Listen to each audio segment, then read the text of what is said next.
Tenga la bondad de buscar en su Biblia el libro de Nehemías capítulo 4. En un momento leeremos algunos versículos, pero deseo que vea la parte final del verso 6, porque el pueblo tuvo ánimo para trabajar. Permítame enfatizar algo muy importante. Cualquier trabajo que hagamos para Dios siempre tendrá que enfrentar la oposición de Satanás. Cuando los hijos de Dios dicen, levantémonos y construyamos, Satanás y sus demonios dicen, levantémonos y detengámoslos. Y en el libro de Nehemías tenemos un claro ejemplo de cómo el diablo trató de oponerse a la obra de Dios, poniendo en ridículo a Nehemías y a su gente. No se olvide que el ridículo es una herramienta diabólica, pero Satanás tiene otras herramientas, otros métodos para oponerse al trabajo de Dios. Por eso hoy quiero hablar de cómo enfrentar el desánimo. Bien, veamos Nehemías 4, los versos del 7 al 10. Pero aconteció que oyendo Sanballat y Tobías y los árabes, los amonitas y los de Asdod, que los muros de Jerusalén eran reparados, porque ya los portillos comenzaban a ser cerrados, se encolerizaron mucho y conspiraron todos a una para venir a atacar a Jerusalén y hacerle daño. Entonces oramos a nuestro Dios, y por causa de ellos pusimos guarda contra ellos de día y de noche. Y dijo Judá, las fuerzas de los acarreadores se han debilitado, y el escombro es mucho, y no podemos edificar el muro. Esta es la primera nota desanimadora en todo el libro. Judá dijo, no podemos hacerlo. No podremos terminar lo que hemos empezado. No podremos reconstruir el muro. Mire el verso 11. Y nuestros enemigos dijeron, no sepan ni vean, hasta que entremos en medio de ellos y los matemos y hagamos cesar la obra. Quiero que pensemos primero en la maldición del desánimo y segundo en la causa del desánimo. Yo creo que junto con el ridículo, el desánimo es también una herramienta de Satanás. Algunos piensan que es la principal arma de Satanás. Se cuenta que un día el diablo estaba rematando su caja de herramientas, que contenían herramientas tales como el orgullo, la ociosidad, la arrogancia, la envidia, los celos, el adulterio, la mentira, y en fin, todas esas cosas. Herramientas. Pero sobre una herramienta había una nota que decía, no está de venta. Y alguien le preguntó al diablo, ¿qué clase de herramienta es esa y por qué no está de venta? Y el diablo le contestó, pues porque no puedo darme el lujo de vender esta herramienta. Es la más importante para mí. Y se llama desánimo. Y le preguntaron nuevamente, ¿y por qué es tan importante? Y Satanás contestó, bueno, con esta herramienta puedo forzar mi entrada en el corazón de los seres humanos y una vez que estoy adentro puedo hacer todo lo que quiera hacer. Por eso el desánimo es mi herramienta principal. Sé que se puede hacer daño con el desánimo, y más daño con el desánimo que con ninguna otra cosa, y que aquellas personas que consideramos buenas pueden ser víctimas del desánimo. Y si usted no tiene cuidado, también puede ser asaltado por el desánimo. Mire Nehemías 4:10, y dijo Judá, las fuerzas de los acarreadores se han debilitado, y el escombro es mucho, y no podemos edificar el muro. Tal vez usted me pregunta, bueno, ¿y quién fue Judá? Era la tribu principal, la tribu que tenía el liderazgo, la tribu de la cual saldría el linaje del Señor. Y esta tribu fue la que dijo, no se puede hacer. Lo repito, aún las mejores personas pueden ser desanimadas. Cuando usted está desanimado, el diablo está en su rastro asegurándose de que la maldición del desánimo caiga sobre usted. Pero muchos se estarán preguntando, ¿cuál es la causa del desánimo? En este pasaje bíblico, los versos 10 y 11, hay por lo menos 3 causas evidentes para el desánimo: cansancio, fastidio y amenazas. Ahora, cuando usted está cansado, está hastiado y es amenazado, le puedo asegurar que se desanimará.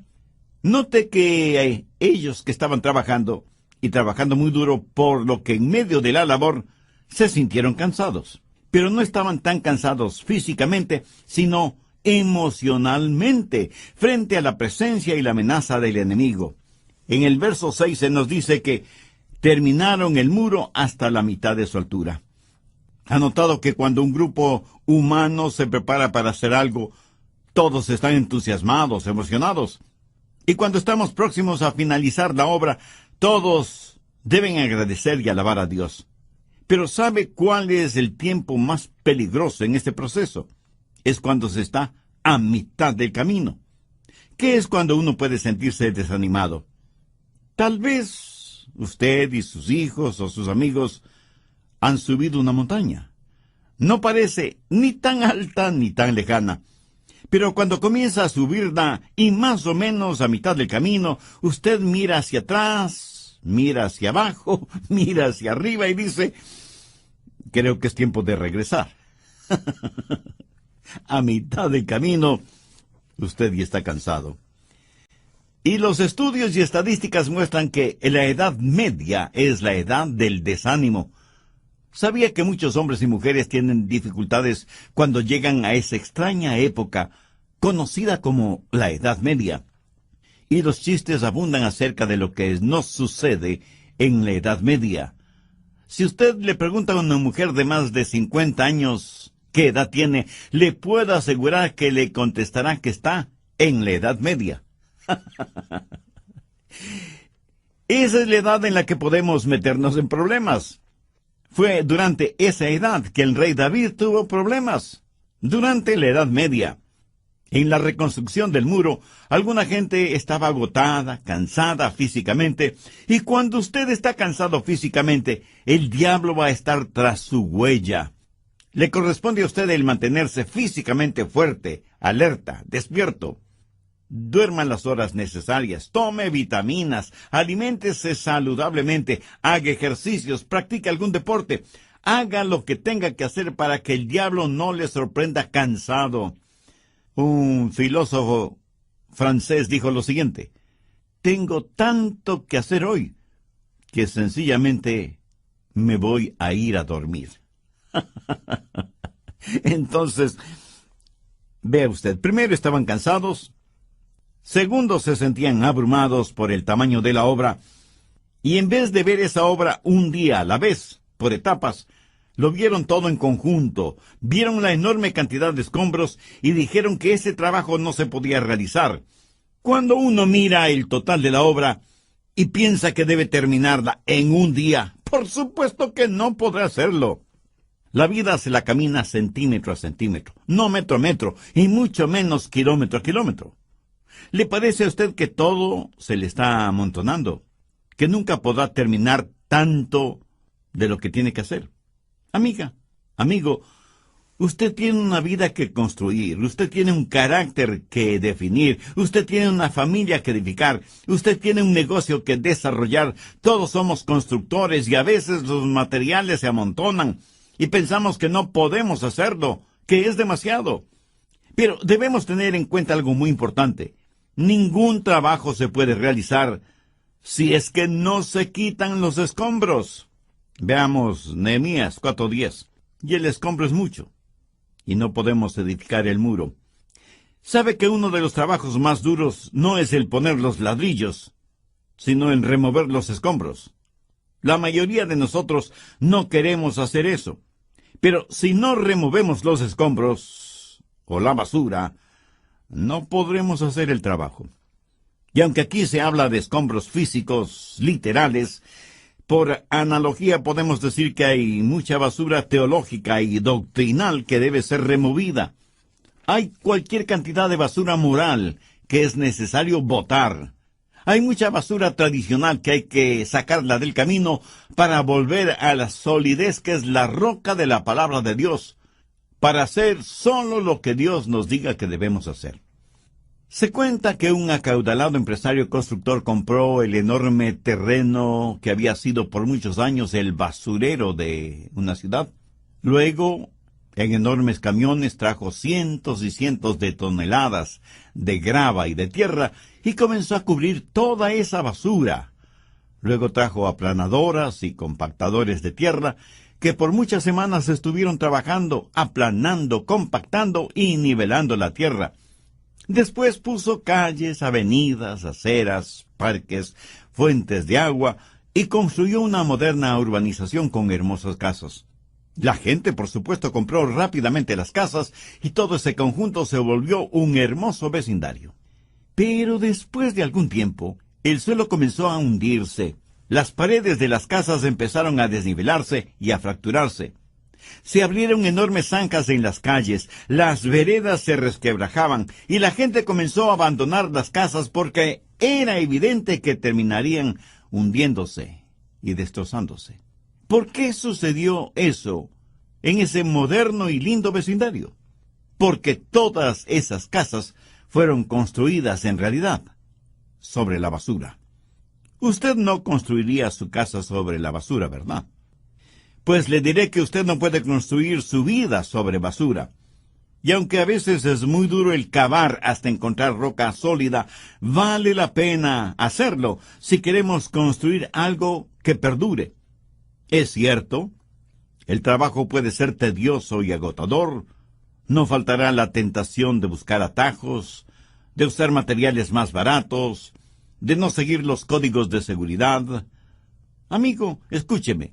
No hay manera fácil de servir a Dios.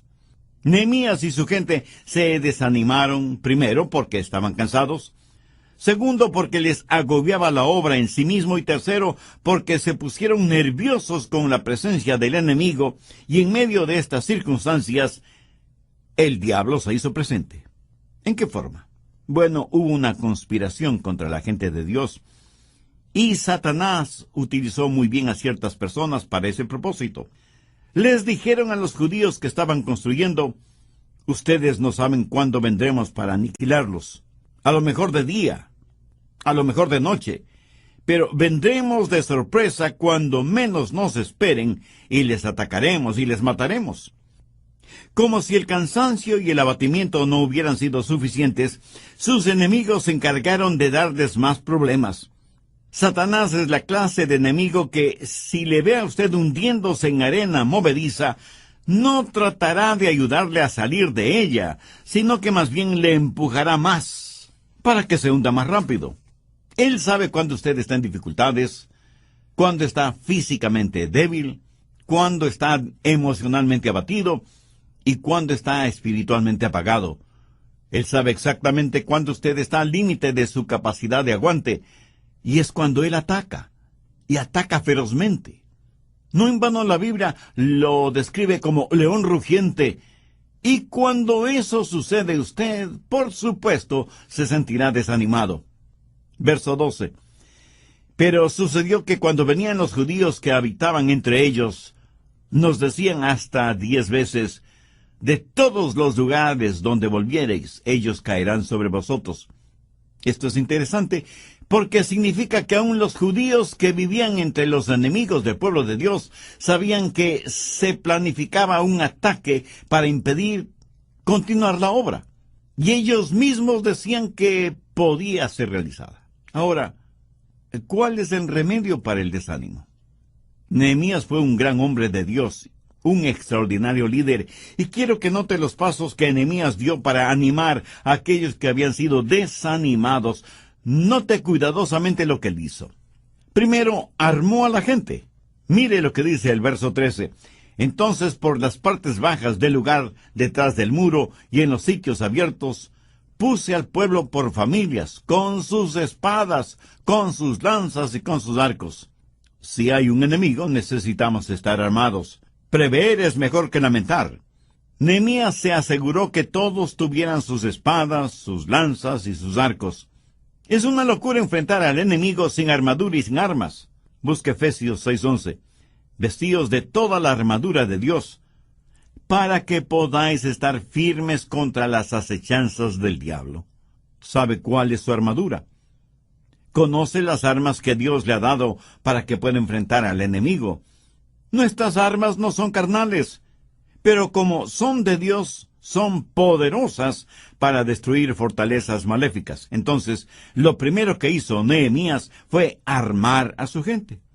Y yo quiero prepararle a usted para que esté listo para el impacto con el enemigo. Nehemías fue un gran líder. y vio la necesidad de que su gente estuviera armada. Segundo, animó convencidamente a su gente. Verso 14. Después miré, y me levanté y dije a los nobles y a los oficiales y al resto del pueblo, no temáis delante de ellos, acordaos del Señor grande y temible. No le fascina eso. Les dijo, no tengan temor, no se desanimen, recuerden quién es nuestro Dios. Y si Dios con nosotros, ¿quién contra nosotros? El Señor es nuestro ayudador, y no debemos temer lo que puedan hacernos los hombres. Esperemos en Dios, y Él renovará nuestras energías. Amiga, amigo, ¿está usted desanimado, cansado, temeroso, abatido? Piense en el Señor. Y si no sabe por qué se siente así, permítame sugerirle una posible causa. Ha dejado de mirar y de confiar en el Señor. Piénselo. ¿Ha contemplado el rostro del Señor últimamente? ¿Sabe lo que es ver a Jesús en medio de la tormenta? ¿Sabe lo que Nehemías le diría en esos momentos? Acuérdate del Señor, contempla su rostro. Quiero que sepa que Jesús sigue manejando el timón y no hay pánico en el cielo, solo planes. Y lo que quiera que hagamos como miembros de una iglesia, siempre debemos recordar a Dios. Aquí bien vale la pena citar las palabras de Pablo en Romanos 8:13. Si Dios por nosotros, ¿quién contra nosotros? Entonces, ¿qué hizo Nehemías? Armó a su gente y les infundió ánimo y valor. Veamos ahora la segunda parte del verso 14. Y pelead por vuestros hermanos, por vuestros hijos y por vuestras hijas, por vuestras mujeres y por vuestras casas. Nehemías sabía tocar el corazón de su gente y animarles para la labor, y ayudándoles a ver la importancia de la misma.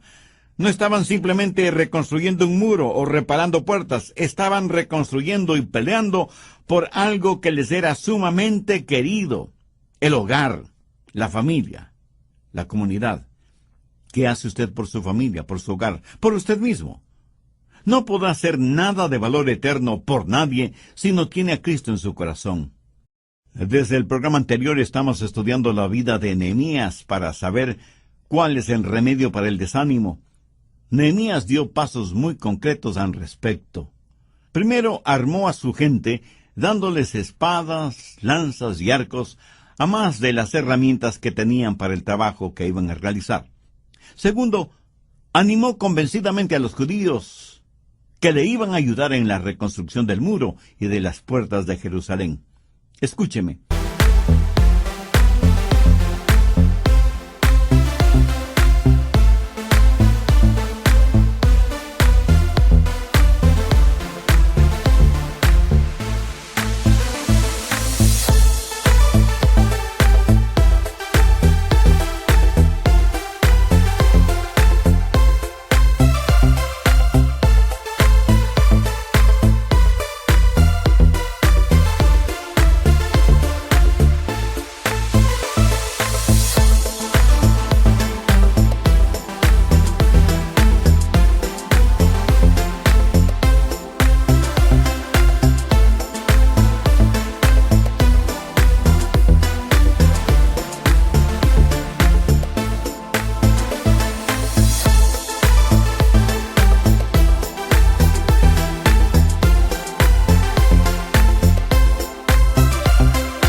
En nuestros países, a nosotros los cristianos, no nos queda mucho tiempo de libertad para testificar, para obrar, para marcar la diferencia. Es poco menos que increíble lo que autoridades liberales y ateas están haciendo para irnos quitando poco a poco nuestras libertades religiosas. Y cuando reconstruimos los deteriorados muros de la moral, de la ética, del sentido común, no solo estamos reconstruyendo muros, estamos reconstruyendo vidas, familias, hogares. Y algunos me dirán, Pastor Rogers, no es nada emocionante el construir paredes y no es nada fácil el levantar fondos para construir algo. ¿Sabe? Estoy totalmente de acuerdo con usted, pero permítame decirle algo muy personal. Cuando construyo algo, yo no estoy pensando en mí. Estoy pensando en mi familia, mi esposa, mis hijos, mis nietos. Estoy pensando en los innumerables hermanos y hermanas que tengo en Cristo. Estoy pensando en mis vecinos, de manera especial aquellos que todavía no conocen al Señor Jesucristo como Salvador personal. En otras palabras, estoy pensando siempre en mi prójimo, porque considero que como cristianos estamos en el negocio de representar a Cristo para que transforme vidas. Y creo que eso es lo que Nehemías está diciendo. Miren más allá de los muros, de las puertas. Miren el propósito de la obra. Tenemos un trabajo que hacer. Y no estoy hablando de ladrillos y cemento, estoy hablando de personas de carne y hueso. Nehemías animó a su gente. Y oro para que yo, este mismo momento, esté animando a muchos de ustedes. ¿Se puede imaginar lo que sucedería si todos los cristianos en todas partes del mundo se animaran, se entusiasmaran, vieran la labor que tiene que ser realizada y se decidieran a ocupar el lugar que les corresponde en la labor que hay que hacer? Los resultados serían increíblemente sorprendentes. El filósofo cristiano C.S. Lewis escribió una de las más conmovedoras cosas que he leído.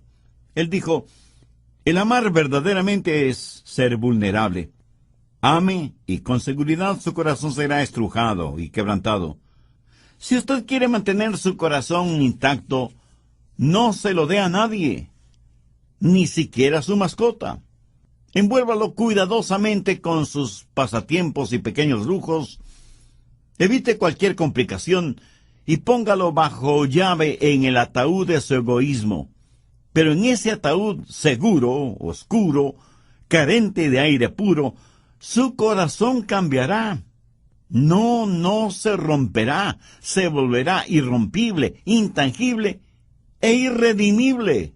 Aparte del cielo, el único lugar en donde usted estará perfectamente seguro de los peligros del amor es el infierno. Punzantemente doloroso párrafo, ¿no le parece? Pero piensa en eso. Hay miles de personas que no quieren involucrarse en nada. No quieren correr ningún riesgo. Quieren vivir para sí mismas, como si Cristo nunca hubiera venido o existido. O peor aún, como si Cristo nunca hubiera sacrificado su propia vida. Pero Nehemías prácticamente les dice a los suyos, piensen en los demás. Corran el riesgo de amar.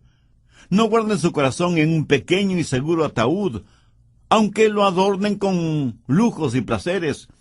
Y aunque cuesta el amar, amar es algo que siempre vale la pena. ¿Qué más hizo Nehemías? Bien, veamos el verso 15. Y cuando oyeron nuestros enemigos lo que habíamos entendido, y que Dios había desbaratado el consejo de ellos, nos volvimos todos al muro, cada uno a su tarea.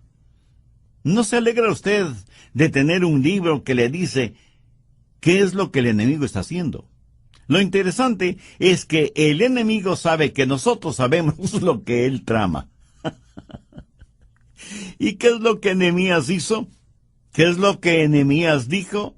Nos volvimos todos al muro, cada uno a su tarea. ¿Usted sabe cuál es uno de los remedios para el desánimo? El trabajo. Así de simple y sencillo, el trabajo. No espere hasta que sienta que quiere hacer lo que debe hacer. Usted no puede esperar a sentir algo para hacer el trabajo de Dios. Haga el trabajo de Dios y entonces sentirá algo. Otro de los remedios para el desánimo es no mirar la obra en su totalidad, sino concentrarse en la parte, en la porción que Dios le ha asignado a usted. Y hágala hoy. No piense que la carga es demasiado grande para usted. pudiera ser que usted no sea lo suficientemente grande como para llevar esa carga, pero Dios le dará la fortaleza necesaria para llevarla. ¿Pero qué más hizo Nehemías? Verso 16. Desde aquel día la mitad de mis siervos trabajaba en la obra, y la otra mitad tenía lanzas, escudos, arcos y corazas. En otras palabras, tenían sus herramientas de trabajo en una mano y en la otra sus armas para la batalla, construyendo y batallando al mismo tiempo. Y así debe ser una genuina iglesia del Señor. Tristemente hay iglesias que tienen temor de hablar contra el pecado, contra lo malévolo, contra las perversiones y abominaciones de cualquier tipo. No quieren herir los sentimientos de nadie, y tratando de complacer a todos, terminan complaciendo al diablo más que a Dios. Otras iglesias, en cambio, pelean y atacan a todos y a todo. Son extremistas y fanáticas, y aunque sea una cosa buena, cuando se la lleva a extremos de fanatismo, se vuelve totalmente mala. En la iglesia debe haber balance, construyendo y batallando, la espada en una mano y la herramienta de trabajo en la otra. Si usted es miembro de alguna iglesia, oro que no sea una congregación negativa o extremista, pero también oro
para que no sea una iglesia acomodaticia, tratando de complacer a todos menos a Dios.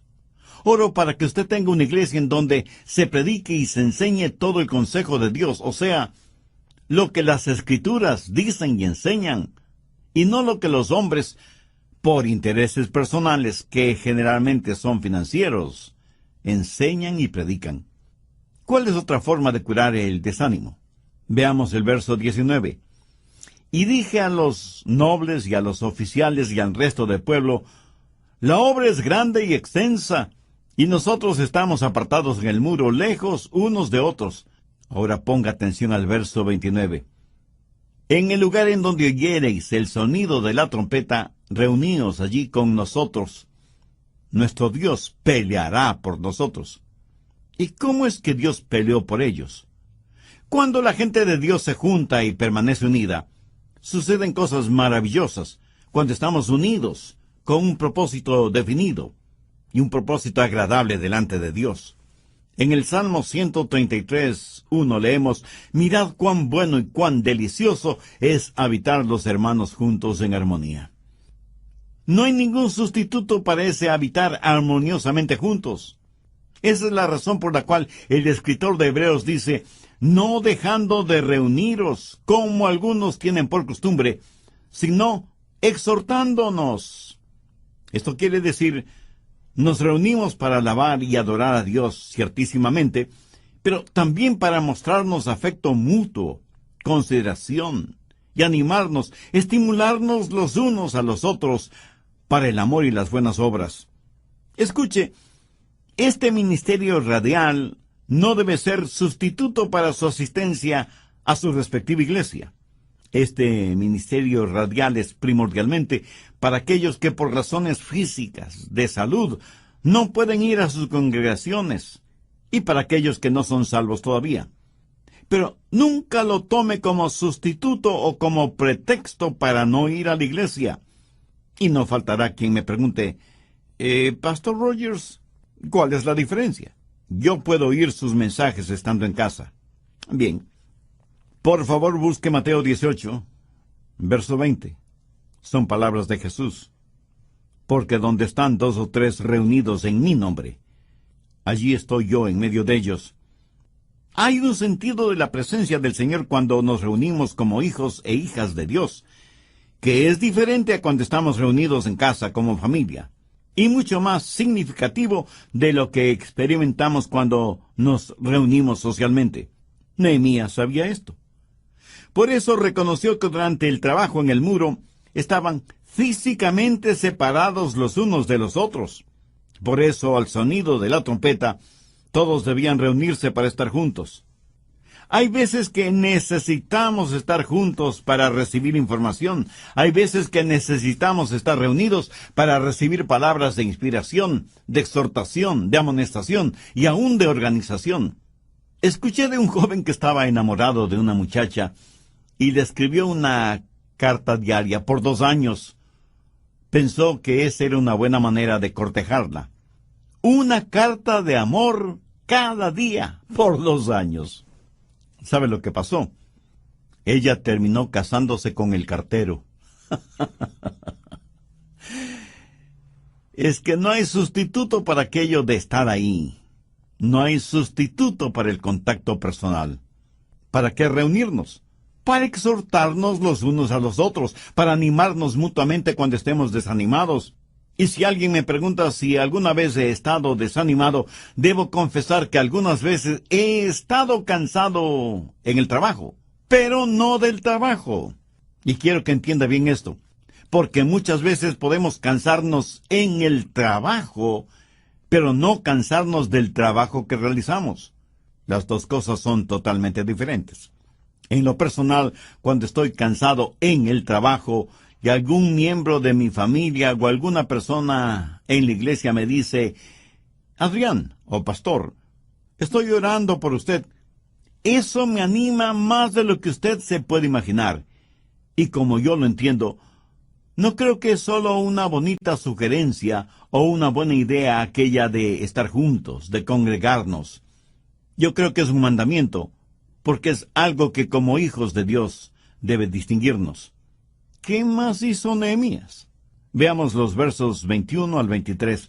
Nosotros, pues, trabajábamos en la obra, y la mitad de ellos tenían lanzas desde la subida del alba hasta que salían las estrellas. También dije entonces al pueblo, cada uno con su criado permanezca dentro de Jerusalén, y de noche sirvan de centinela y de día en la obra. Y ni yo, ni mis hermanos, ni mis jóvenes, ni la gente de guardia que me seguía, nos quitamos nuestro vestido. Cada uno se desnudaba solamente para bañarse. ¿Qué significa todo esto? Entre otras cosas, que Nehemías, después de haber dado armas a su gente y haberles animado y desafiado, también les amonestó, les advirtió que tengan cuidado, les dijo que no debían estar deambulando fuera de la muralla una vez que ha caído la noche. ¿Lo ve? Hay un hermoso balance en lo que Nehemías hizo. Hizo lo mismo que hizo Pedro cuando dijo, sed sobrios y velad, porque vuestro adversario el diablo, como león rugiente, anda alrededor buscando a quien devorar. Nehemías les puso sobre aviso, les advirtió acerca del enemigo. Yo sé que el diablo quiere detener la obra de Dios, y él está listo para hacerlo a la menor señal de nuestro desánimo. Me gusta lo que un hombre le dijo a su amigo en relación con cierta responsabilidad. No la dejes, no te calles, no retrocedas hasta que la hayas terminado por completo. Yo creo que ese fue el consejo de Nehemías, no solo para su gente en el Antiguo Testamento, sino también para nosotros en este siglo en el cual vivimos. Seamos sobrios y vigilantes. Mantengamos nuestras rodillas en tierra y nuestra mirada en Jesús y en su palabra. Mantengamos vivo y efectivo el amor entre nosotros. Seamos temerosos del pecado y nunca dejemos de lado la armadura de Dios. No seamos descuidados. No tratemos las cosas de Dios a la ligera o con apatía. Creamos en Dios y a Dios. Y si así lo hacemos como hijos suyos, veremos realizados grandes acontecimientos. La cosa más emocionante de la vida es ser parte de una iglesia cristiana, bíblica, cristocéntrica y neotestamentaria. Una iglesia que tiene una labor y que la ejecuta con una espada en una mano y con una herramienta en la otra. Y por encima de todo esto, la gloria de Dios.